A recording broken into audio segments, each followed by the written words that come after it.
So here with Anthony Watson at Pennyhill Park, a massive game coming up this weekend. Quite interested to know what you've been doing in your fallow weeks though. It's been 2 weeks since a fairly horrendous conditions at Twickenham. What have you been doing to build up towards this fixture? Yeah, we've done a lot of stuff. In the fallow week we spent a lot of time analysing our game against Wales, and then obviously previewing Scotland, and we did the bulk of that preview last week, so that this week we were able to focus predominantly on getting physically right and feeling fresh going into the weekend.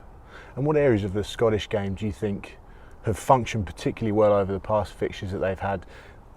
Eddie Jones has spoken about high expectation of them at the start of this competition, but some other areas they seem to have let themselves down. What areas do you think are the most threatening at this time? I think they've got a good counter-attack. I think with the likes of Stuart Hogg and Tommy Seymour and Sean Maitland this weekend, they've obviously got the ability to counter-attack from anywhere really. So for us, that means defensively we'll have to be on the money. Our kick chase will be important, and it's definitely an area to watch out from them.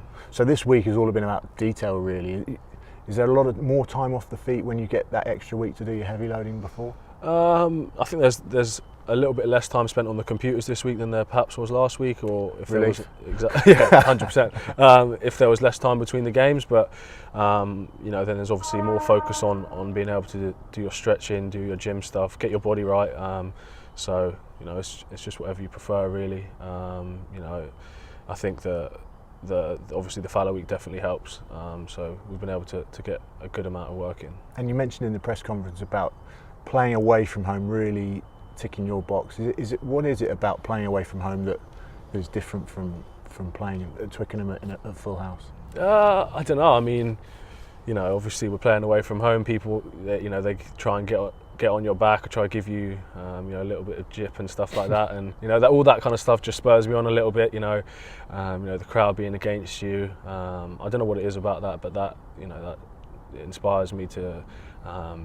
Just to go out there and really get it going, So, I've said it before about going to places like, the Stade Mail at Toulon, those kind of environments. That's what you play rugby for, is to go and be able to try and pit yourselves against, the best players in the world, in the best environments in the world, and challenge yourself. So that's why I enjoy playing away from home so much. And it's supposed to be dry, a bit cold obviously in Edinburgh, but very different conditions to last time out against Wales. Was that frustrating for you as a back three that functioned brilliantly?